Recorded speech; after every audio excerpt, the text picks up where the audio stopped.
Madame, Monsieur, bonsoir. Bienvenue dans ce journal. Voici ce qui domine l'actualité ce soir. La FAO et la Côte d'Ivoire renforcent leur coopération. Faire du pays le grenier de l'Afrique en alimentation.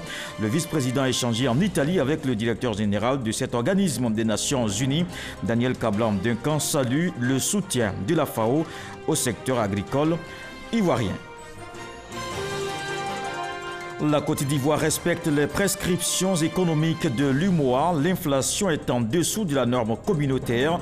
Une mission du FMI bientôt dans le pays. Elle va examiner le cadre macroéconomique et les perspectives à moyen terme de la Côte d'Ivoire.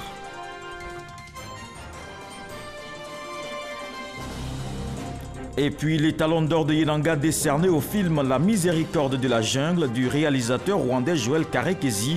Le rideau est tombé ce soir sur les FESPACO 2019. Les salles de cinéma de Ouagadougou ont connu une ambiance particulière. Le public a pu apprécier plus de 100 films. Le vice-président a pris part à la première session ordinaire 2019 du conseil d'administration du programme alimentaire mondial à Rome, en Italie. En marge, Daniel Kablan-Duncan a visité le siège de la FAO. Il a échangé avec le directeur général de cet organisme des Nations Unies. Le vice-président salue le soutien de la FAO au secteur agricole en Côte d'Ivoire. Le reportage de Jérôme Kofi Abolin. La FAO, l'une des différentes étapes ayant marqué la présence du vice-président Daniel Kablan-Duncan à Rome entre les 24 et 26 février. Au siège de cette institution dans la capitale italienne, le vice-président s'est rendu en vue des échanges avec le directeur général José Graciano da Silva. Pour le vice-président Daniel Kablan-Duncan, il s'agit d'évoquer l'importance des relations entre les deux parties. Grâce à l'appui de la FAO, la Côte d'Ivoire est devenue puissance agricole en Afrique de l'Ouest et même en Afrique. Je disais que nous sommes le premier producteur mondial de cacao avec plus de 2 millions de tonnes, premier producteur mondial d'anacarde avec plus de 800 000 tonnes et premier producteur mondial de cola, parce que les gens ne le savent pas. Et premier producteur africain dans beaucoup de domaines, que ce soit donc l'EVA, que ce soit donc le palmier à huile, etc. Mais cela, il a fallu donc l'appui de la FAO. Je dois dire aussi que dans les exploitations agricoles en Côte d'Ivoire, il y a bien sûr des grandes sociétés. Mais le plus grand nombre, ce sont les petits, justement, producteurs agricoles. Et c'est la raison pour laquelle, en fait, la Côte d'Ivoire accorde une importance particulière aux exploitations agricoles. À la fois par le biais de la recherche, parce que c'est par ce biais-là que nous pouvons donc améliorer le rendement donc, des productions. Je prends un exemple, si vous prenez le cacao, on a pu améliorer par le biais donc, de la recherche le rendement de 30 à 40%. On produisait le cacao dans le temps en 3 ans. Maintenant, on le produit à 18 mois. Et ce cacao, d'ailleurs, s'appelle le cacao Mercedes. Donc l'agriculture est vraiment la base du développement économique de la Côte d'Ivoire. Maintenant, ce qu'on veut faire aussi pour les petits planteurs là-bas, c'est leur assurer le marché. Rien ne sert de produire si vous ne pouvez pas donc, vendre vos produits. C'est ce qu'on appelle les agropoles. C'est-à-dire, on produit, on transforme, on vend. Donc c'est un ensemble qu'il faut pouvoir faire pour les producteurs agricoles.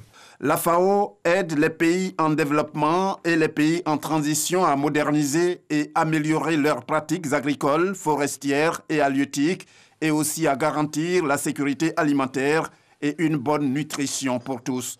Après l'entretien avec son directeur général José Graciano da Silva, le vice-président Daniel Kablan-Duncan a eu droit à un cocktail offert par l'ambassadeur de Côte d'Ivoire auprès des institutions internationales à Rome, son Excellence Cissé Seydou.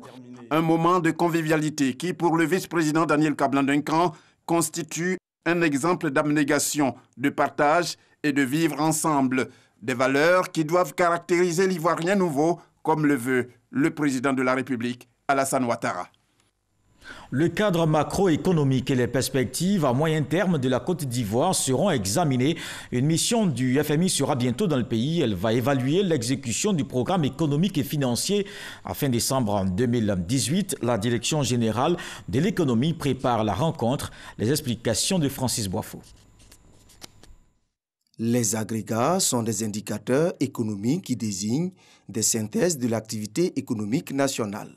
Ce sont des éléments qui permettent d'effectuer des comparaisons dans le temps ou entre les pays.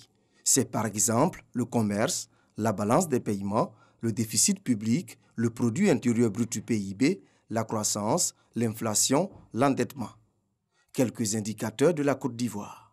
Notre endettement est sous contrôle et bien géré. Nous avons un taux qui est en dessous de 50%, pour ne pas dire 45%, et donc qui est nettement en dessous de la norme communautaire de l'UEMOA, qui est de 70%.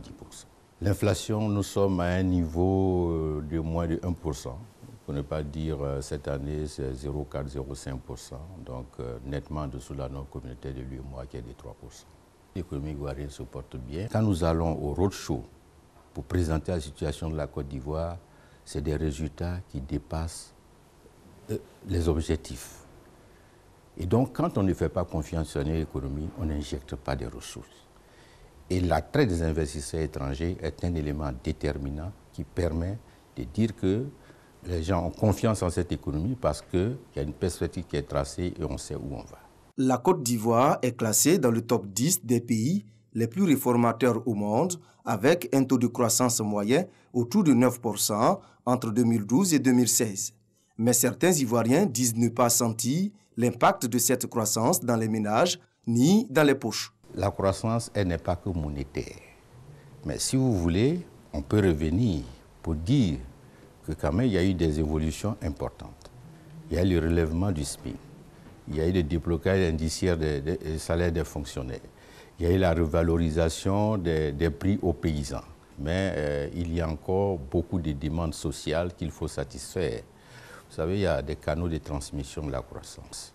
Ça se mesure aussi l'inclusivité par les biens collectifs. Les biens collectifs, ce sont les routes, ce sont les hôpitaux, ce sont les centres de santé, ce sont les adductions d'eau, c'est l'accès à l'électricité.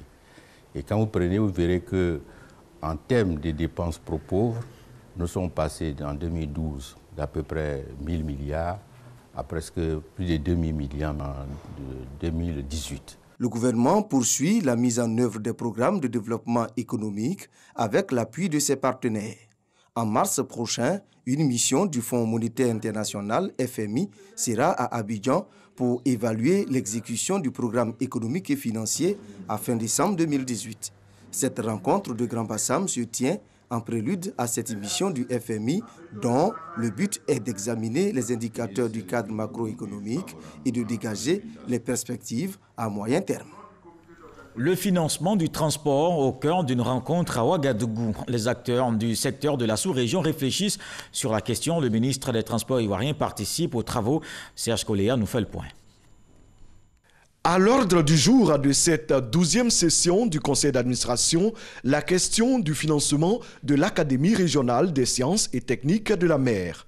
Face au ministre burkinabé des Transports, président du conseil d'administration, le ministre Amadou Koné de la Côte d'Ivoire et les ministres des pays membres du conseil d'administration, le directeur général a présenté son rapport d'activité et le budget de fonctionnement de l'Académie. Pour régler les questions budgétaires liées à son bon fonctionnement, l'Académie régionale des sciences et techniques de la mer s'est inscrite dans une phase d'autonomisation. Nous avons insisté sur ce que nous avons pu mettre en place au sein de l'institution, notamment la création de l'Institut de sécurité maritime interrégionale, le centre de recherche maritime portuaire et logistique, qui sont des nouvelles entités qui ont été créées au sein de l'Académie. Aujourd'hui, les fonds générés en fonds propres par l'Académie sont à hauteur de 62% du budget. Donc ça, c'est un élément important. C'était aussi le souhait des administrateurs que l'Académie aille aujourd'hui vers l'autonomisation. Ça n'empêche pas que les États payent leur contribution. C'est pour ça que nous avons apprécié également la contribution exceptionnelle de la Côte d'Ivoire, qui va construire des bâtiments au sein de notre institution de l'ordre de plus de 3 milliards de francs CFA, et également la contribution exceptionnelle du Japon de plus de 3 milliards en équipement pédagogique. L'épineuse question des stages des élèves navigants et la transformation de l'Académie en université ont été évoquées. La 12e session du conseil d'administration de l'Académie régionale des sciences et techniques de la mer a réuni l'ensemble des 8 États membres. 6 pays invités ainsi qu'une quinzaine d'organisations sous-régionales du secteur ont également participé aux travaux qui se sont tenus à Ouagadougou. Dans le secteur de l'environnement ici en Côte d'Ivoire, plus d'1 milliard de francs CFA décaissés pour la gestion des parcs et réserves. C'est un appui non remboursable d'une fondation qui œuvre dans le domaine. On fait le point avec Grace Kando. La Fondation pour les parcs et réserves de Côte d'Ivoire octroie une subvention de 1,279 milliard de francs CFA à l'Office ivoirien des parcs et réserves OIPR pour l'exercice 2019. Ces fonds serviront à la gestion des parcs nationaux et réserves de Taï, de la Comoé, d'Azani et du Mont-Sangbé. C'est un mécanisme de financement pérenne. C'est une subvention non remboursable qui est faite à l'Office ivoirien des parcs et réserves. Notre objectif, dans le moyen terme, c'est d'arriver donc à octroyer une subvention de 2 milliards de francs pour le fonctionnement des parcs. La Fondation a fait un bon spectaculaire cette année, parce que l'année passée, nous étions à 1 milliard. Aujourd'hui, nous sommes à plus d'1,2 milliard.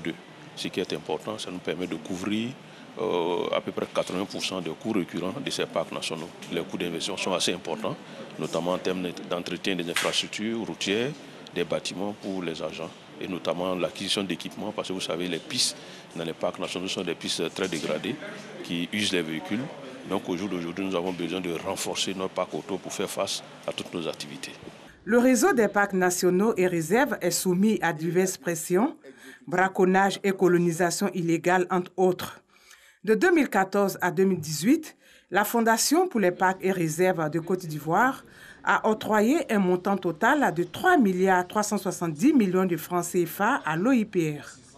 La Fondation pour les parcs et réserves œuvre en faveur de la conservation des aires protégées et de la biodiversité en complément des engagements de l'État.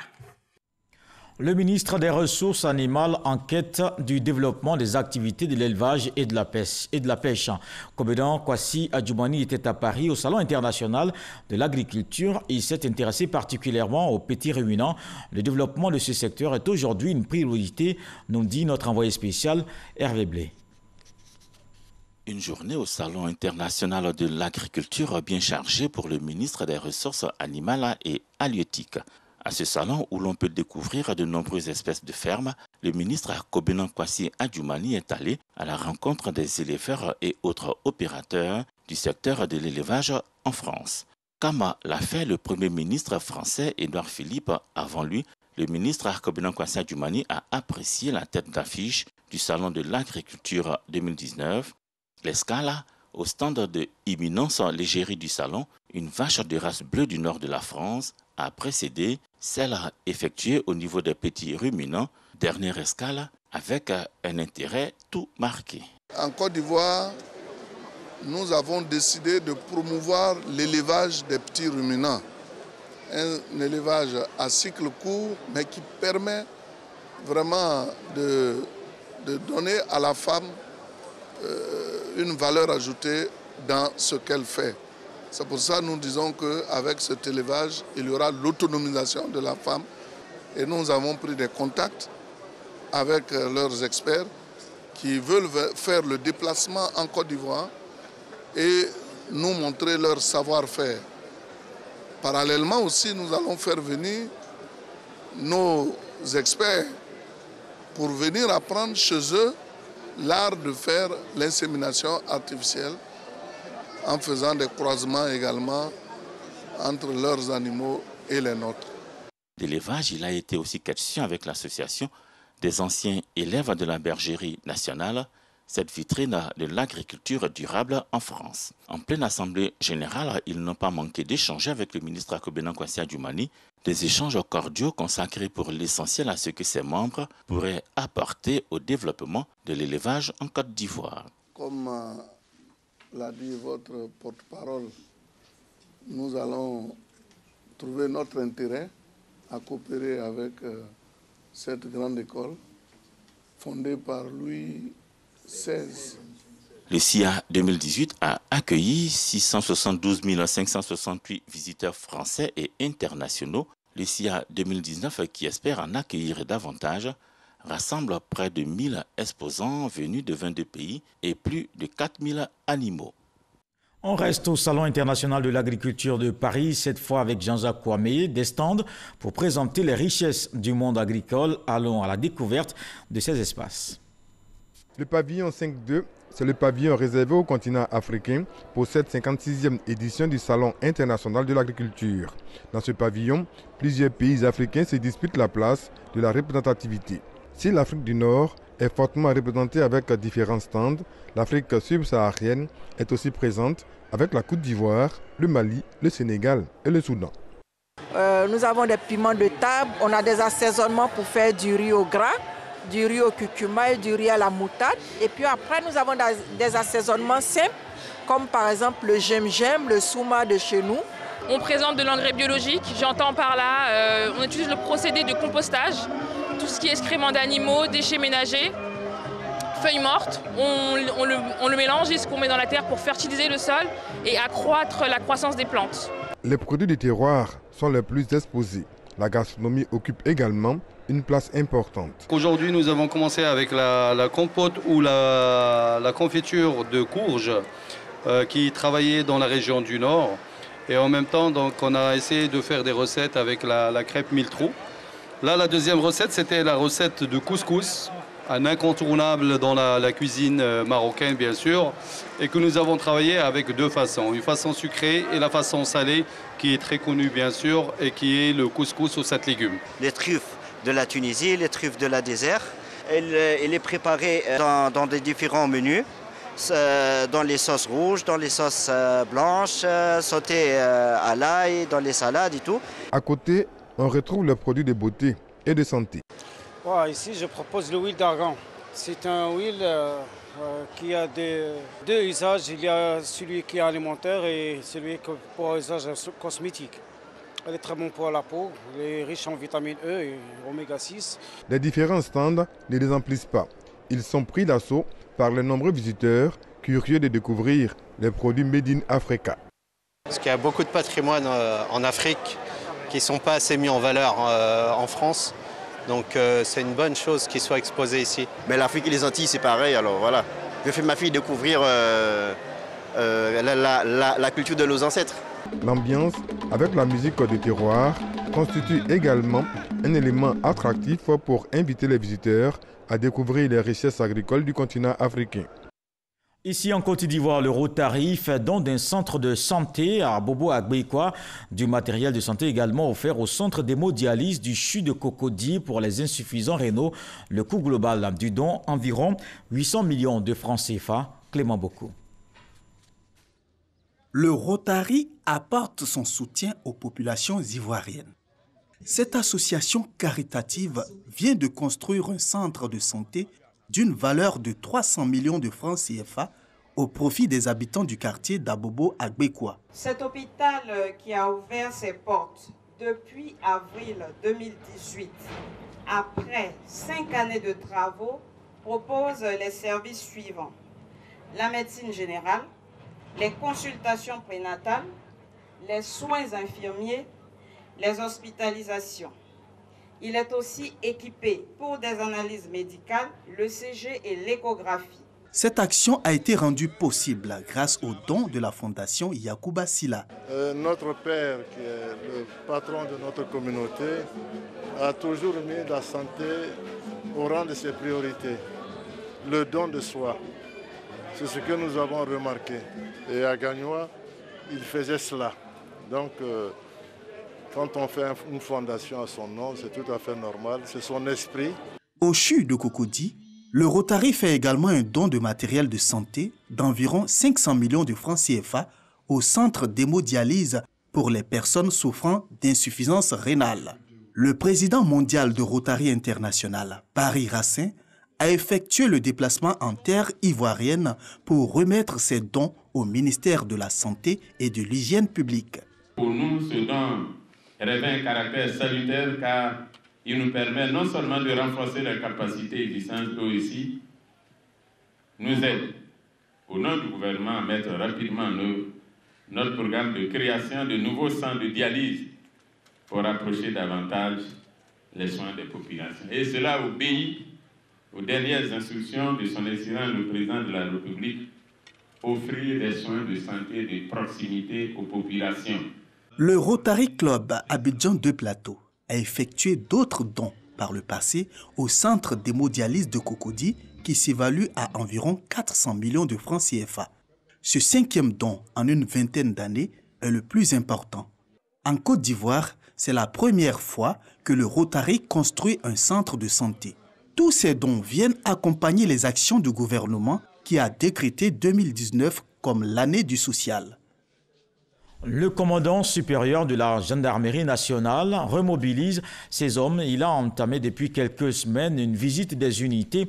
Le général de brigade Alexandre Apalo-Touré veut aussi s'enquérir de leurs conditions de travail. Le point avec Abou Sanogo. Rester au contact de la troupe afin de se rendre compte des réalités du terrain et la remobiliser.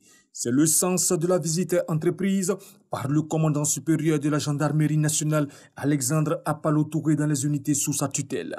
Le tout nouveau commandant supérieur de la gendarmerie nationale a rendu visite aux éléments de la 3e et de la 4e légion de gendarmerie pour s'enquérir de leurs conditions de travail. À Bouaké et aux différents postes de gendarmerie de Kanawolo, Nyakaramadugou et Katiola visités en venant de Korogo, le général de brigade Alexandre Apalo-Touré a exhorté ses hommes à privilégier les renseignements et à mettre l'accent sur la police de proximité pour anticiper sur l'action des bandits. Il a abordé, entre autres, les questions de l'orpaillage clandestin et du racket. Il leur a conseillé de se détourner du racket en prônant la tolérance zéro. Sur le terrain, Alexandre Apalo-Touré a échangé avec les éléments engagés dans l'opération Renard, consistant à la lutte contre le coupeur de route sur l'axe Korogo-Bouaké. À ces derniers, il leur a demandé de redoubler d'efforts et de vigilance pour mettre le danger dans le camp de coupeurs de route. Ainsi, après Noé, à Benguru, Niablé, Ara, Bongwanou, Dembokro, Tumodi et Yamoussoukro, le commandant supérieur de la gendarmerie nationale va poursuivre sa tournée dans d'autres régions du pays. Dans l'actualité politique ce soir, le ministre Amédée Kouakou sensibilise sur les valeurs du RHDP. Il était aujourd'hui à Sakassou, au centre du pays. Plus de 200 leaders communautaires ont été mis en mission de sensibilisation pour la paix et le développement de la Côte d'Ivoire. Léon Brou. La délégation du Rassemblement des Oufouettistes pour la démocratie et la paix face à 35 présidentes de groupements féminins, 82 présidents de jeunes et 94 chefs coutumiers de Sakassou. Pas pour mettre ces leaders de communauté en mission politique puisqu'ils sont tenus par le devoir de réserve, mais Amédée Kouakou et ses camarades les chargent de prêcher la paix pour le développement, des valeurs qui ont constitué l'idéal de vie de feu Félix Houphouët-Boigny que le président Alassane Ouattara s'emploie à perpétuer à travers le RHDP, ce nouveau creuset du Rassemblement des Ivoiriens. Le RHDP, c'est le RDR, l'UDPCI, l'UPCI, le MFA, Concorde, le mouvement Agir, mais il y a aussi des mouvements comme le PDCI-RDA Sud des Traces Houphouët-Boigny, le PDCI-RDA Renaissance. En réalité, le RHDP, c'est un mouvement donc qui regroupe l'ensemble des partis essentiels de Côte d'Ivoire. Ce que nous souhaitons, c'est la paix. Ce que nous souhaitons, c'est la cohésion. Ce que nous souhaitons, c'est l'entente entre l'ensemble des Ivoiriens. De la naissance du RHDP au désaccord entre ces deux grands leaders en passant par la médiation pour les réconcilier, c'est l'actualité politique du moment qui a été passée en revue juste pour expliquer l'indispensable cohésion entre les oufouettistes. Quels que soient les problèmes qui se posent, nous devons nous asseoir, discuter. Le RHDP, c'est un parti qui porte le nom de Houphouët-Boigny. Houphouët-Boigny qui est un homme de paix, qui est un homme de cohésion. Houphouët-Boigny a dit que le dialogue, c'est l'arme des forts. Étaient mobilisés aux côtés de leur père de Sakassou, 130 chefs coutumiers des régions du Nzi et du Bélier, avec à leur tête le chef du canton Akoué et son homologue du Nanafoué dans le district autonome de Yamoussoukro. Eux aussi entendent prôner les valeurs de l'oufouettisme. Le collectif des artistes pour la victoire du RHDP lance ses activités, une caravane nationale initiée jeudi dernier. Audion Télé, Soro, Herman Guivet. Des artistes rassemblés au centre d'un collectif baptisé KVR. Collectif des artistes pour la victoire du RHDP se donne pour mission d'entretenir le vivre ensemble en engageant une caravane nationale qui sillonnera la Côte d'Ivoire de mars à octobre 2019. La ville de Bouaké, choisie pour le top départ de cette caravane. À Bouaké, nous sommes heureux d'accueillir cette première édition de la caravane. Il y a un double sens. Vous savez que Bouaké, c'est la cité de la paix. Et tous les Boakéens sont épris de paix et donc veulent diffuser cette philosophie à toute la Côte d'Ivoire. Et puis deuxième raison, vous savez que Boaké est le centre de la Côte d'Ivoire, d'où vont rayonner toutes les bonnes idées qui vont faire de la Côte d'Ivoire un pays émergent. Le KVR regroupe plus de 700 artistes, tous engagés pour la paix. Victoire sur l'année 2010. L'année 2010 a été une année très noire pour toute la Côte d'Ivoire et pour tous ceux qui habitent en Côte d'Ivoire, parce qu'on n'a pas su à temps vaincre le signe indien du langage des politiciens et la crise est venue nous tomber dessus. Mais cette fois-ci, on veut prendre une victoire sur l'instabilité dans le pays. On veut prendre vraiment une part prépondérante en sensibilisant les uns et les autres sur les idéaux du père fondateur, Félix Houphouët-Boigny, qui sont la cohésion sociale, la paix, la démocratie et la réconciliation.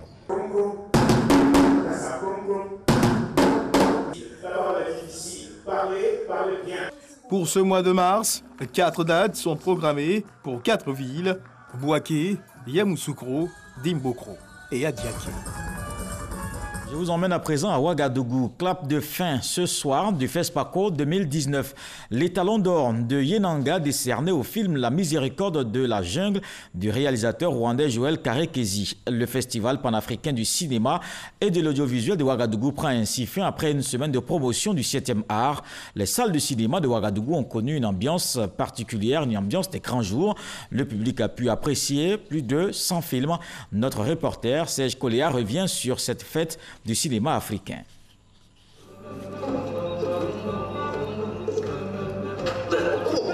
Ouagadougou au rythme du FESPACO. Les salles de cinéma plus que jamais illuminées de leurs grands écrans distillent depuis plus d'une semaine les films en compétition. Documentaires, longs métrages, séries télévisées se succèdent au grand bonheur des cinéphiles. Le cinéma, c'est une école, c'est des rencontres. C'est pour le public africain du continent qui voit son image parce que ça reflète notre vie de tous les jours. C'est ça le cinéma africain, ce n'est pas un cinéma commercial ou d'action à l'américaine, mais un cinéma qui dénonce, qui parle de nos problèmes socio-économiques, culturels.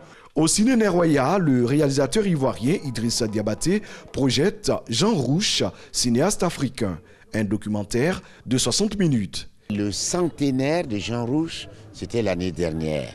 Donc j'ai pris ma caméra et j'ai décidé de faire un film sur lui. Je crois que si je fais du cinéma, et je l'ai dit dans le film, si je fais du cinéma, c'est grâce à lui. Jean Rouch, moi j'ai fait une quarantaine de films documentaires. De son vivant, il avait un festival à Paris.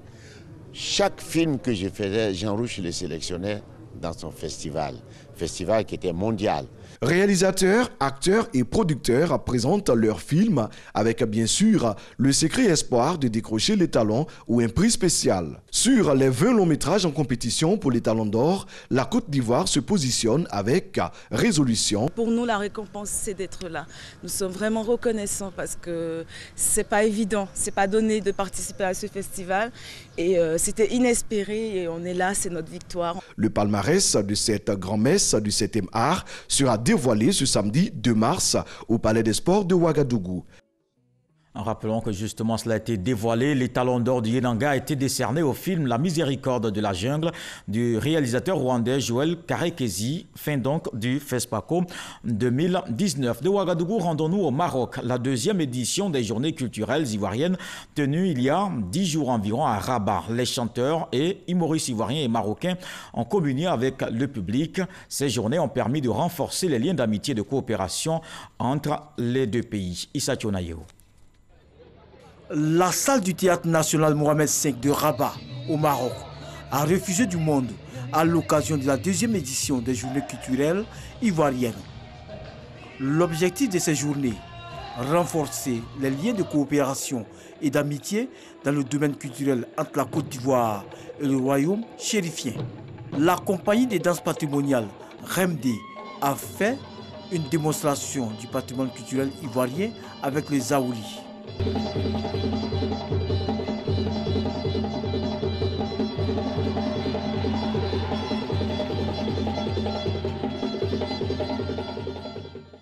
Chantal Taïba, Issam Kamal et Ariel Chéné, des artistes de renom, à leur tour, font chanter et danser de nombreux publics.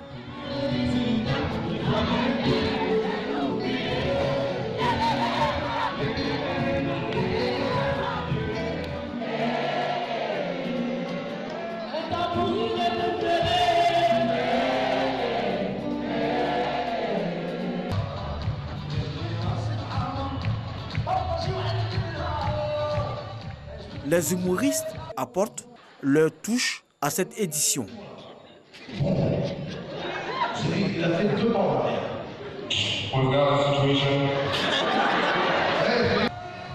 Cette soirée artistique est l'occasion pour l'ambassadeur de la Côte d'Ivoire au Maroc de saluer la clairvoyance du chef de l'État ivoirien et du roi Mohamed VI dans le renforcement de la coopération entre les deux pays.